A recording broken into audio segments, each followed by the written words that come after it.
Well, I think, it's always like, oh, the timing, right? And it's one of those things where now it's really just about doing business.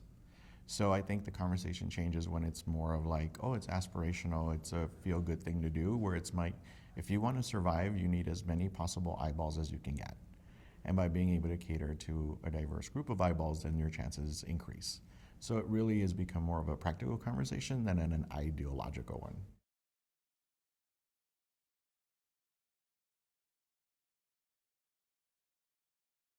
Well, I think what technology did is it allowed for the quality to be sort of on an even keel, and the budgets didn't become an issue. And so, for example, a few years ago, as an example, there was a series called La Reina del Sur, Queen of the South by Telemundo, and it was, instead of a traditional 120 episodes, it was 60 episodes. Instead of it all being shot in studio, it was all shot on location in Africa, in Spain, in the U.S., in Mexico. And what that really showed is that the audience that everyone thought really didn't care about quality did care about quality. They cared about a different type of story. And the ratings showed it and the popularity showed it. And I think that that was a small sort of sample or vision of the future. And it became just quality storytelling regardless of language. And then the opportunity is, where can you be culturally relevant to the market? And now you see that with formats. The fact that, you have The Biggest Loser all over the world, and or Big Brother, and it becomes sort of this interesting way of how is it different in Spain, where they actually, Big Brother delivers celebrities. It creates a whole sort of machine behind it. And here in the US, it's this great summer viewing, and it could be different in every territory. So I think content storytelling and formats, and we're just now one market. It's not just a specialized market.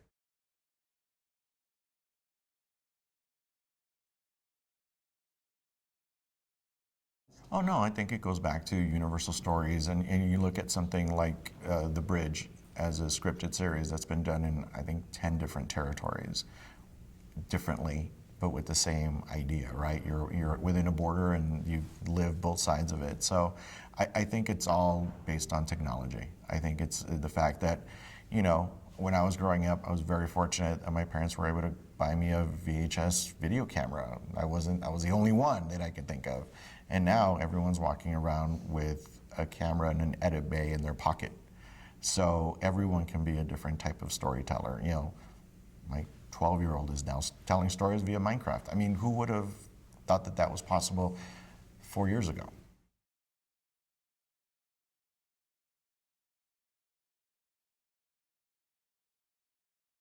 Well, again, I think it comes back to, it's great to talk about it. It's now about being actionable. And so, for example, seeing someone like J.J. Abrams and making a commitment to just doing what makes sense from a business perspective. I'm very fortunate that, being part of Endemol Shine, they literally created a position for me to focus on bridging between general market, Latino in English, Latino in Spanish, digital, scripted, and unscripted. Like, they felt it was important enough to create a person, and I live and breathe this space, and do it in such a way where I'm walking into the room as a producer, not as a like, hey, you should be doing this, more like, let me bring or create something where we could all work together. So I think it's the evolution, and I think it's just about who's being smart in servicing this audience.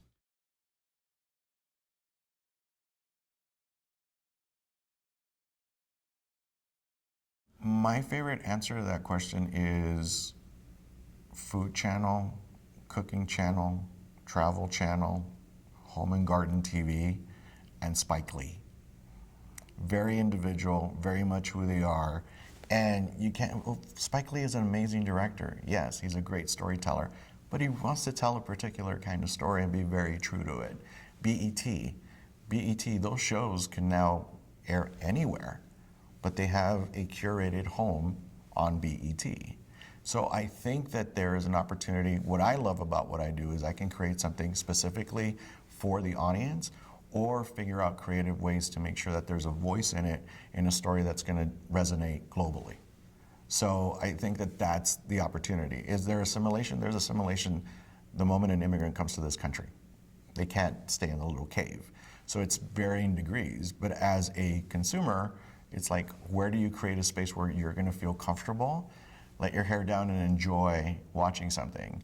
And that's why I think something like a Netflix and Hulu and just, you're able to go in there and create your own network. And I think that that's really the opportunity.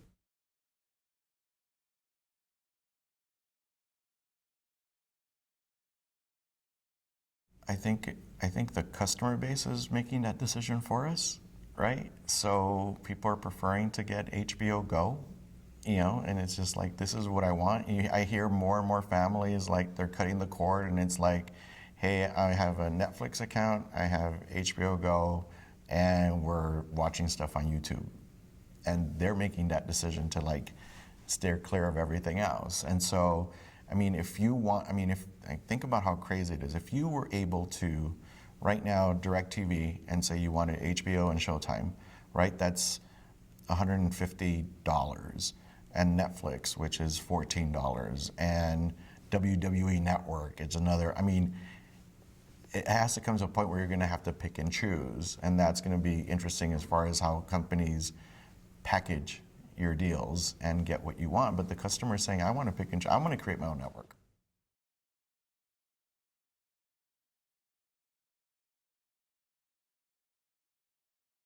Well, I think, yeah, as far as it becoming a global thing, it's there. I think as far as like just very specific to diversity in business, what's going to lead the charge is those that are willing to take the risk. And so it's very interesting. I'll give you a case in point. Univision.com is experimenting with English language content on their site.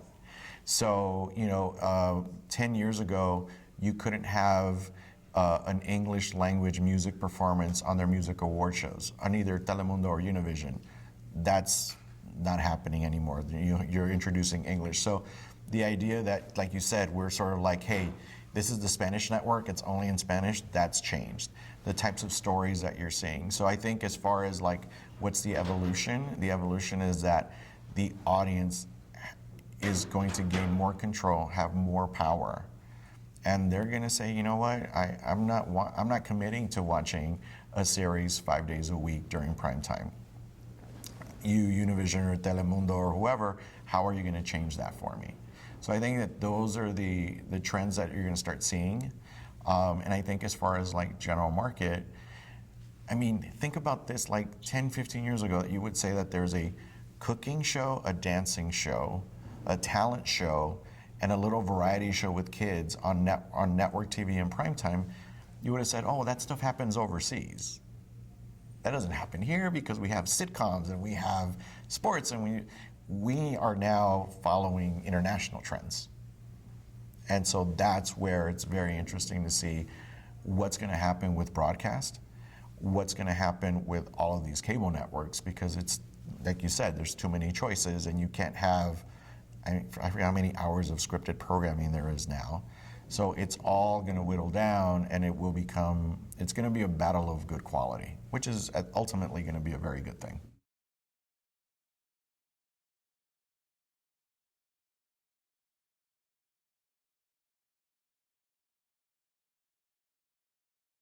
Well, I think it's about being smart. I mean, I used to argue with quantity over quality, right? You could have a show on cable that literally attracts less than 100,000 viewers, but their income, their where they sit as far as a market is valuable. When I was working at NBC, Bravo was they used to call it an affluencer, the audience. They're higher income, they might be a smaller number, but it's the ideal sort of target. I think, look, everyone's going to figure out a way to try to make as much money as they possibly can. I think when you see global successes in formats, it's because it's able to hit something that's universal in appeal. We all want to see little kids perform and be amazing. We all want to see great weight loss. We all want to see, great stories that could be sliced up in different ways. So I think, again, as you look at things from a global perspective, those things are going to reach. But at the end of the day, we both like hamburgers, but you like it with pickles and I like it with grilled onions. So I think it's also not about one size fits all. It's all about how we're going to do it, great quality, but also making sure that the audience feels like this is for me. And I think that's the great challenge for all producers. How do you make a great piece of content that's going to make people want to see your story or your style over and over again?